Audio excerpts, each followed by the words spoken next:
रायगड जिल्ह्यातील म्हसळा तालुक्यात राष्ट्रवादी काँग्रेसला एक हाती सत्ता मिळवून देण्यात महत्त्वाची भूमिका बजावणाऱ्या पाभरे गणातून एक अत्यंत वेदनादायी आणि संतापजनक घटना समोर आली आहे। डोक्यावर स्मशानशेड नसल्याने एका मृत व्यक्तीच्या अंत्यसंस्कारासाठी भर पावसात वाट पाहण्याची वेळ आल्याने ग्रामस्थांमध्ये तीव्र संताप व्यक्त होत आहे।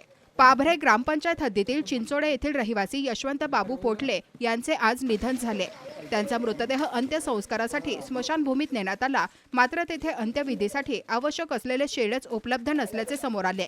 परिणामी मुसळधार पावसात मृतदेह भिजत राहिला आणि ग्रामस्थांना पावसातच सर्व अंत्यविधी पार पाडावे लागले। विशेष म्हणजे स्मशानशेड उभारण्याचे काम राष्ट्रवादीच्या एका सरपंचाच्या मुलाने घेतल्याचा आरोप होत आहे। या कामात मोठ्या प्रमाणात अनियमितता झाल्याचा आरोप करत महाराष्ट्र नवनिर्माण सेनेचे योगेश गोपाळ बोरले यांनी 18 फेब्रुवारी रोजी मुख्य कार्यकारी अधिकारी यांच्याकडे तक्रार दाखल केली होती। मात्र त्या तक्रारीवर कोणतीही प्रभावी कारवाई न झाल्याने आज एका मृत व्यक्तीच्या सन्मानालाच तडा गेल्याची भावना ग्रामस्थांमधून व्यक्त होत आहे।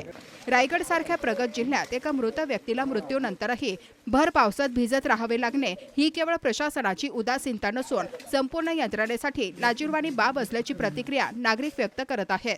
चिंचोडे येथील स्मशानशेड प्रकरणाची सखोल चौकशी करून दोषींवर कारवाई करावी, तसेच या प्रकरणात निर्णय देणारे तत्कालीन गटविकास अधिकारी माधव जाधव यांच्यासह संबंधितांवर फौजदारी गुन्हा दाखल करण्याची मागणी आता जोर धरू लागली आहे।